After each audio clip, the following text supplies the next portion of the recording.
पानी नीचे बहता है। जैसे ये गोल जलाधारी है, ये शिवलिंग है, यहाँ से पानी नीचे बहता है। जब विशेष दुख वाली बात आ जाती है या कोई तकलीफ खड़ी हो जाती है, बहुत बड़ी अगर कोई तकलीफ खड़ी हो जाती है, तो शिवलिंग के स्पर्श की जगह जहाँ से पानी बहता है, जाता है ये गोल, और यहाँ से जो भगवान के चरण है जहाँ से पानी नीचे गिरता है, समझ रहे हो ना सब लोग? उस स्थान पर अपनी जो ये हथेली होती है, इस हथेली को कुछ देर लगा लिया जाता है। कौन सा स्थान? जहां से शिवलिंग पर जल चढ़ा, ये जलाधारी में गोल घूमा, घूम के जहां चरण से नीचे जाता है, वहां कुछ देर के लिए इस हथेली को लगा लिया जाता है। अपनी हाथ की, सीधे हाथ की हथेली को लगाया जाता है। और देवाधिदेव महादेव का या तो पंचाक्षर मंत्र या षडाक्षर मंत्र या श्री शिवाय नमस्तु इस मंत्र का या महामृत्युंजय मंत्र का स्मरण करते रहते, और दिल की बात भगवान शिव से कह दी जाती है। हृदय से कहकर 2 दिन, ज्यादा से ज्यादा 3 दिन, ज्यादा से ज्यादा 5 दिन, बस 6ठे दिन की जरूरत नहीं पड़ेगी, बाबा रास्ता खोल देगा और कार्य सफल कर देगा। दिल की बात कहो शिव से, अपने दिल की बात कहिए बाबा से, और जब दिल की बात कहोगे, हृदय की बात बाबा से कहोगे, तो बाबा सुनेंगे। निश्चित है की कथा करती है कि शंकर भगवान के शिवलिंग से लेकर जलाधारी में कुछ स्थान ऐसे हैं, वहां पर हमारा मात्र स्पर्श कर अपने दिल की बात कह देने पर भी कार्य सफल हो जाता है। तुम जल चढ़ाओ मत चढ़ाओ, तुम बेलपत्र चढ़ाओ मत चढ़ाओ, तुम धतूरा चढ़ाओ मत चढ़ाओ, पर दिल से अगर तुमने कहा तो उसका फल मिलेगा। शुक्ल पक्ष की 9वीं तिथि तो बेलपत्री, दोनों में पीला चंदन, बीच में लाल चंदन, और जो अशोक सुंदरी वाली जगह है, उस अशोक वाली सुंदरी वाली जगह पर डंडी का भाग जहां से पानी बहता है, वहां लाल चंदन का भाग नीचे की ओर शिवलिंग से टच करता हुआ लाल चंदन का भाग, और दोनों चंदन, पीले चंदन के भाग बेलपत्री के उस अशोक सुंदरी वाली जगह पर रखकर मन कामना से शरीर में अगर कोई रोग हो गया जिससे चमड़ी सफेद पड़ रही हो, या काया कोई जगह जगह पर खाज हो गया, या कोई सोराइसिस जैसी बीमारी हो गई है, तो शिव जी पर उस जल को समर्पित कर कर उस बेलपत्री का जो पानी है वो लेकर आए, शरीर में उस स्थान पर लगाना प्रारंभ करें। धीरे धीरे लगभग 15 से 20 दिन तक अगर क्रम करा और श्री शिवाय नमस्तुभ्यं का जाप किया, ये निश्चित है काया अपने रूप में हमें प्रारंभ हो जाती है।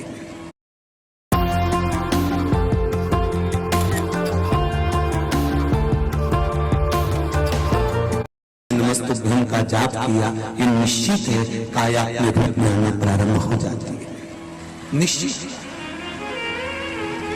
पर प्रयास करना सोमसूत्र वाला स्थान, प्रयास उच्चारण एक ही करना है आपको उस समय पर जल चढ़ाते समय, षडाक्षर मंत्र का उच्चारण।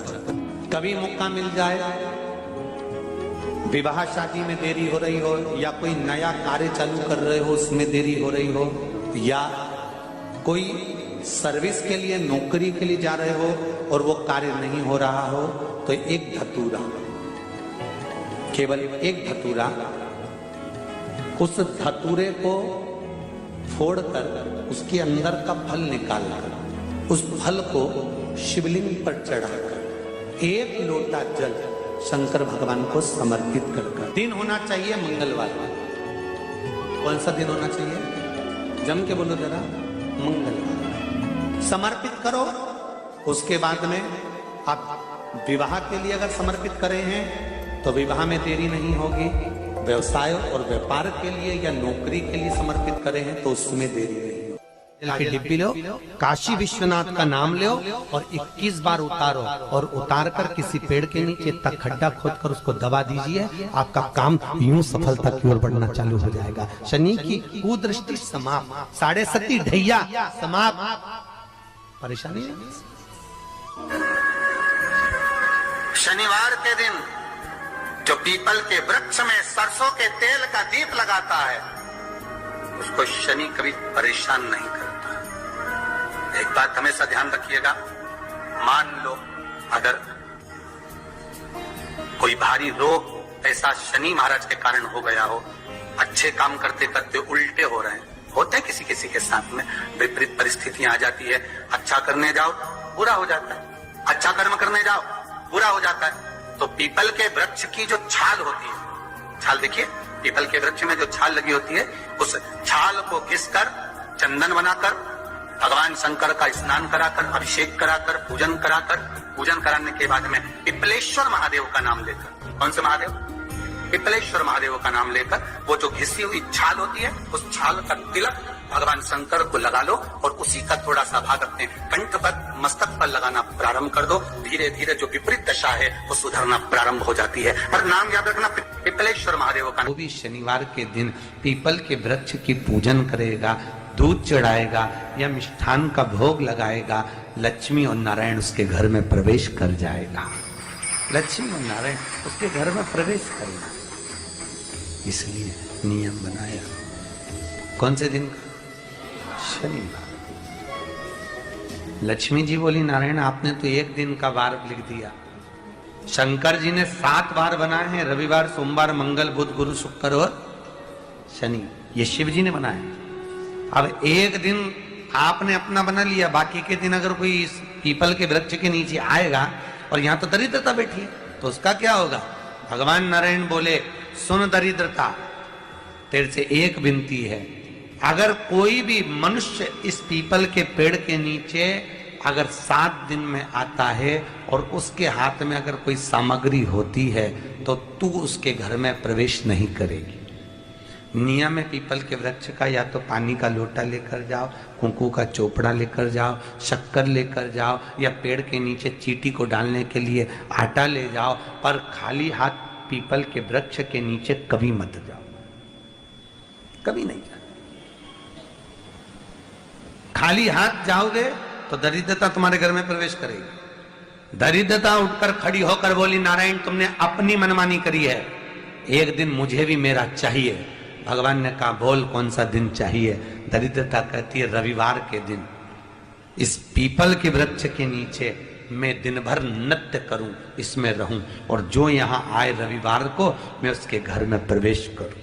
भगवान ने कहा ठीक है, दरिद्रता रविवार का दिन एक ऐसा दिन रहेगा जिस दिन तू इस पीपल के वृक्ष के नीचे नृत्य करेगी और जो आएगा इस पीपल के वृक्ष के नीचे तो उसके साथ प्रवेश करेगी। मैंने तुझे वर दिया। विशेष जब कामना रहती है, विशेष कामना, आज आपका मन कर गया 108 चावल के दाने मेरे को शिव जी को चढ़ाना, 108 चावल के दाने मुझे आज शंकर भगवान को चढ़ाना। विशेष आज आपके मन में कोई मनोरथ बड़ा है, कोई कामना बड़ी है और बाबा से आपने विनती करी कि मेरा ये कार्य अटक रहा है, आप पूरा करोगे, मुझे विश्वास है। 108 चावल के दाने चढ़ाना है। आपने चंदन लगाया, हाथ की हथेली पर 108 चावल के दाने जो घर से गिनकर लेकर गए हो उसको हथेली में रखा। एक एक चावल का दाना नहीं चढ़ाया, हथेली में रखकर जो विशेष कामना, जैसे किसी कर्मकांडी ब्राह्मण से पूछा जाए पूजन होने के बाद में विशेष अर्घ दिया जाता है, विशेष अर्घ।